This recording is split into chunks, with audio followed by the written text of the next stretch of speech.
بعض در مرز ولایت سوخت تاجیکستان با بودکند قرقیزستان صبح بر وقت 16 سپتامبر سال 2022 دیگر باره به شدت بد شد. درباره درگیری ها در چندین نقاط مرز اسفره با نوعی بودکند از جمله در خوجه اعلی، قمزور، سرخ سامانیان، کلکند و وارخ و همچنین در مرز جماعت های خستیورز و افشقلچه نوعی باباجان غفورов با نوعی لیلک ولایت بودکند خبرها به دست میرسند. ساکنان این منطقه مرزی تاجیکستان میگویند از صبح از طرف مرز صدای تیرپرانی از جمله از سلاح‌های وزنین به گوش میرسد و تیر نیروهای قرقیز علیه به چند انشاءات ملکی از جمله مکتب و مسجدها اصابت کرده است. ساکنان طرف قرقیزستان در عین زمان از اشغال برخی انشاءات از جمله دیدبانگ‌های سرحدی از جانب نیروهای تاجیکستان را خبر میدهند.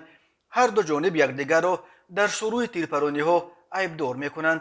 زدوخوردهای نو در مرز تاجیکستان و قرقیزستان در حالی است که پرزیدنت های هر دو کشور امامعلی رحمون و صادر جباروف برای اشتراک در نشست سران کشورهای عضو سازمان همکاری های شانگهای در شهر سمرقند قرار دارند.